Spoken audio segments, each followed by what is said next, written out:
क्या आपने कभी सोचा है मृत्यु के बाद आत्मा के साथ क्या होता है? क्या जीवन यहीं समाप्त हो जाता है या इसके बाद भी कोई ऐसा संसार है जहां हमारे हर कर्म का हिसाब होता है? गरुड़ पुराण हिंदू धर्म का वह रहस्यमयी ग्रंथ है जो मृत्यु के बाद की यात्रा, यमलोक का न्याय और आत्मा के कर्मों का फल विस्तार से बताता है। यह पुराण हमें डराने के लिए नहीं बल्कि जागृत करने के लिए लिखा गया है। जब शरीर नश्वर हो जाता है तब आत्मा अकेली रह जाती है। न धन साथ जाता है, न परिवार, न ही दिखावे का धर्म। साथ जाते हैं तो केवल कर्म। गरुड़ पुराण कहता है कि मृत्यु के बाद आत्मा को भयानक और कठिन मार्गों से होकर गुजरना पड़ता है। कहीं अंधकार है, कहीं अग्नि, कहीं भूख प्यास और कहीं ऐसे कष्ट जिनकी कल्पना भी मनुष्य नहीं कर सकता। ये यात्रा उसी आत्मा के लिए आसान या कठिन होती है जैसा उसका जीवन रहा हो।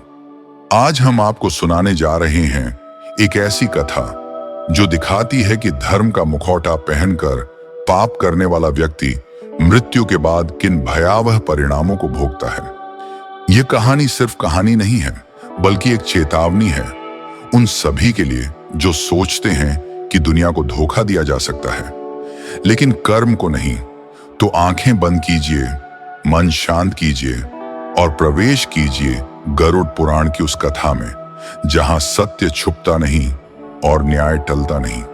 कथा प्रारंभ होती है मृत्यु के बाद की भयावह शुरुआत। धरती पर सुमित्र नाम का एक व्यक्ति रहता था। देखने में वह बहुत धार्मिक लगता था। माथे पर तिलक, मुंह से राम राम और हाथ में दान की थाली।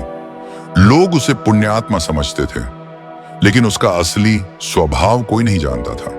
सुमित्र भीतर से अत्यंत लोभी, क्रूर और अहंकारी था। वह गरीबों को नीचा दिखाता, सेवकों को अपमानित करता और व्यापार में झूठ व छल को अपना हथियार बनाता। वह कहता, अगर भगवान होते तो अमीर मुझे ही क्यों बनाते। समय बीतता गया। एक रात अचानक सुमित्र गंभीर रूप से बीमार पड़ा। परिवार ने बहुत कोशिश की, वैद्य बुलाए गए, मंत्र पढ़वाए गए, लेकिन मृत्यु अपने समय पर आ ही गई। जैसे ही उसकी सांस टूटी, उसने देखा दो भयानक यमदूत उसके सामने खड़े हैं। काले शरीर, लाल आंखें, हाथों में लोहे की जंजीरें। सुमित्र कांपते हुए बोला, मैं तो धार्मिक हूं, मुझे स्वर्ग ले चलो। यमदूतों ने कठोर स्वर में कहा, हम तुम्हें वहां ले चलेंगे जहां तुम्हारे कर्म तुम्हें ले जाना चाहते हैं। अगले ही क्षण सुमित्र का सूक्ष्म शरीर उसके स्थूल शरीर से अलग हो गया। नीचे वह अपना मृत शरीर पड़ा देख रहा था जिस पर लोग रो रहे थे।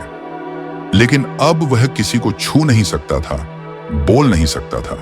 गरुड़ पुराण के अनुसार आत्मा को मृत्यु के बाद 86,000 योजन की यात्रा करनी पड़ती है। सुमित्र को उस भयानक मार्ग पर ले जाया गया।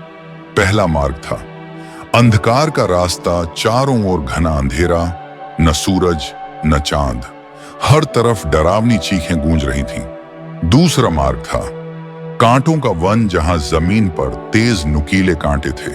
हर कदम पर उसके पैर छलनी हो रहे थे।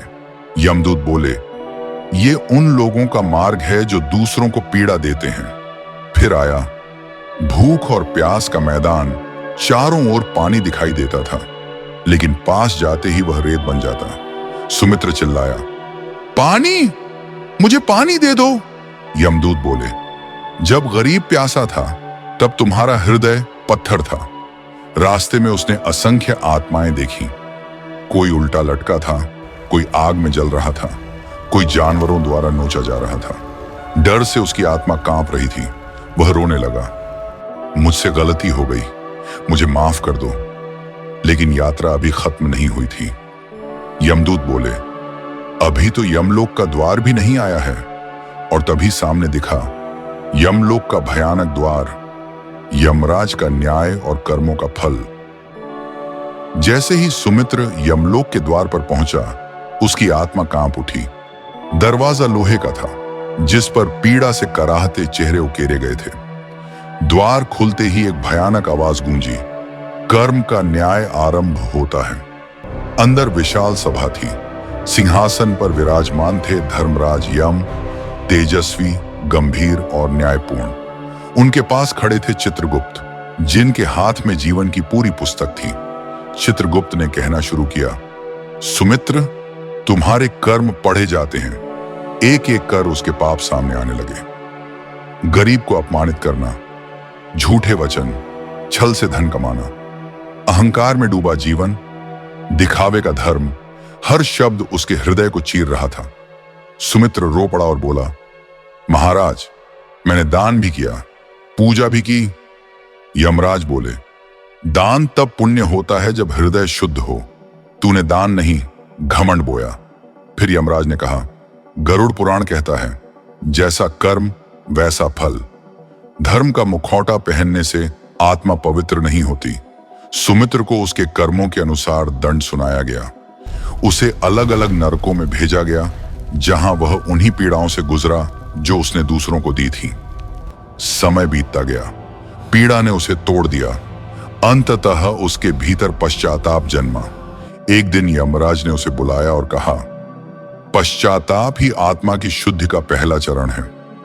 यमराज ने उसे नया अवसर दिया।